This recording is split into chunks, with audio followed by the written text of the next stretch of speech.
అందరికీ నమస్తే. నేను మీ పావని. వెల్కమ్ బ్యాక్ టు మా ఇంటి రుచులకు స్వాగతం. ఈరోజు వీడియోలో fruit salad, custard fruit salad ఎలా తయారు చేసుకోవాలో చూపించబోతున్నాను. ప్రాసెస్లోకి వెళ్ళిపోదాం. ఒక అర లీటర్ పాలు తీసుకుని పొయ్యి మీద పెట్టి స్టవ్ ఆన్ చేసేసుకోండి. ఈ పాలు మరిగేలోగా మనం ఇందులోకి కస్టర్డ్ పౌడర్ మిల్క్ని తయారు చేసుకుందాం.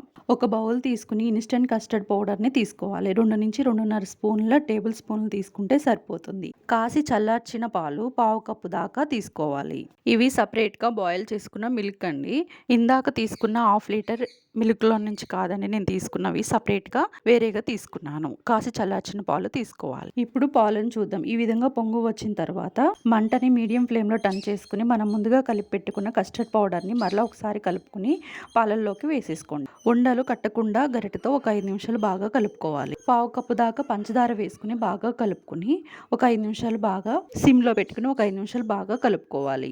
స్టవ్ ఆఫ్ చేసుకుని పూర్తిగా చల్లారనివ్వండి. పూర్తిగా చల్లారిన తర్వాత ఒక అరగంట ఫ్రిడ్జ్లో పెట్టి తీసుకోండి. హాఫ్ అన్ అవర్ తర్వాత ముందుగా మనం కట్ చేసుకున్న ఫ్రూట్స్ని మొత్తాన్ని వేసుకోవాలి. మన దగ్గర ఏ ఫ్రూట్ ఉంటే ఆ ఫ్రూట్స్ వేసుకోవచ్చు. యాపిల్ ముక్కలు, అరటిపండు ముక్కలు, గ్రేప్స్, దానిమ్మ గింజలు ఇలా అన్నీ మొత్తం వేసుకుని బాగా కలుపుకోవాలి. సర్వ్ చేసుకోవడమే చాలా చాలా టేస్టీగా ఉంటుంది.